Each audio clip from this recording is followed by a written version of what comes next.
is not served in a la carte. It's a basic principle of life. Take it or leave it. It's not preaching for violence, it's understanding the basic principle of life. Power is not served in a la carte. It's a basic principle of power. In actual sense in life, nothing is given, it is taken. Power is not given, it is taken. Believe it or leave it. The protest in Nepal is an example of it. The protest in Nepal is a proof that power is not served in a la carte. It is not given. This is not preaching for violence. He is saying the basic truth about life. Now, if you have not heard, there is a protest ongoing in Nepal that has made the Prime Minister of Nepal to resign. Hundreds of thousands of protesters in Nepal, some of whom were killed in the process, were setting fire all over the capital, major government buildings being broken into a flame. The prime minister quit, fled the country. All of this seemed as if it began with a simple protest by young people, what they're calling the Gen Z or Gen Z protest, about the government's decision to shut off 26 social media platforms. What we learned is that was really only the very beginning of it. On the first day of the protest, security forces opened fire and at least 19 young people died. After that, the protesters were angry in an entirely new way. But before they took to the streets, there were already deep grievances besides the social media ban. Nepal is in the grips of a terrible crisis of unemployment that makes it very hard for a lot of young people, especially, to find any work to pay for any of the needs that their families have. And the place where most people seem to lay blame for that is on the corruption of Nepal's elites. All of their houses were burned. Many of them were attacked. The fact that so many people, so many known entities in Nepali society have been hunted down is shocking. And then eventually, when the Nepal army came out in force to declare that it was responsible for law and order, we were able to see heavily armed police and soldiers carefully encircling blocks of protesters. So as the army tries to assert its control against this unexpected eruption of anger on the streets, we don't really know what the next steps are. It's going to be especially interesting to see how this country comes out of this moment crisis. And in fact, he had to be taken away by helicopter. And all the politicians, some of them had to be taken away by helicopter. The ones that could not escape were beaten and they had their houses set on fire. As a result of that protest, Nigerian politicians are running scattered. The question you may want to ask is, why are they running scattered? The answer is very, very simple. The root or the cause of the protest in Nepal have a common denominator with what is happening in Nigeria. What happened in Nepal was caused by the corruption of the politicians. I will give you a background of the story of what happened in Nepal. The politicians, they are so corrupt. They are feeding fat, just like Nigerian politicians are feeding fat.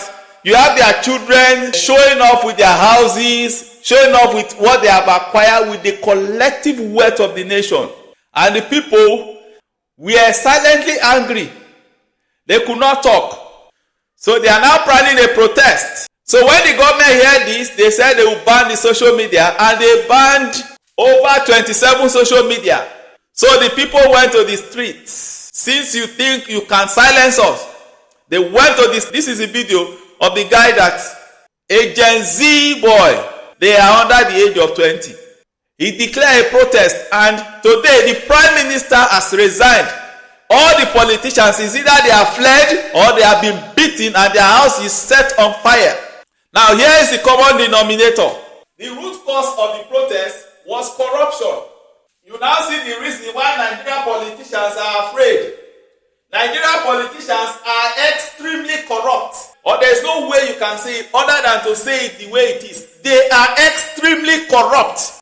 We have a president that fraudulently came to office, and he did not stop there. He is still continuing in that pathway. For him to have been sworn in, the constitution of Nigeria is set aside. When people talk about constitution, I always wonder, do we still really have a constitution? Because for Tinubu To have been allowed to remain in Aso Rock, it means that the constitution has been shred to pieces. And indeed, it is true. Considering what is happening across the country, you will see that it doesn't have any regards for the rule of law. No regards for the rule of law.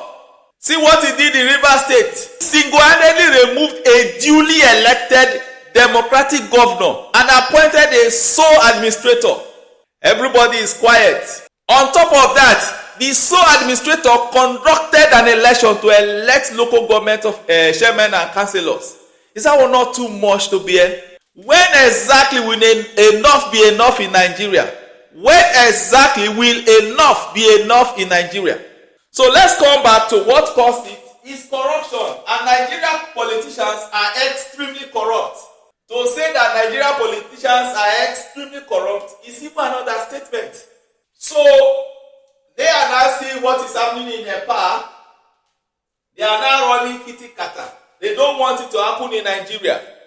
You see, because of that, the 5% telecom tax has been revoked because they are not scared. That's a proof for you to know that they are scared. What I want to say to everybody is that this current mess that we are contributing to it. You see, they are planning not to have Peter Obi on the ballot come 2027 because he knows he stole 2023 from Peter Obi. It was not very, very easy for him to steal 2023. Now, using that same principle again will be difficult. That is why he's making every effort to frustrate the proper formation of structure by Peter Obi. This is where we need to be very, very vocal.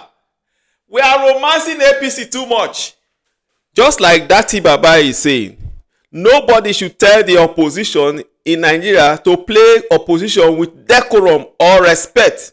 The establishment has no decorum or respect in their dictionary. And it's the truth. Tinubu has decorum. When people begin to talk about decorum when they stole power, I know criminals talk about decorum when they stole power in the first place. It's so annoying. If we continue in this manner, what happened in 2023 will repeat itself. Yeah.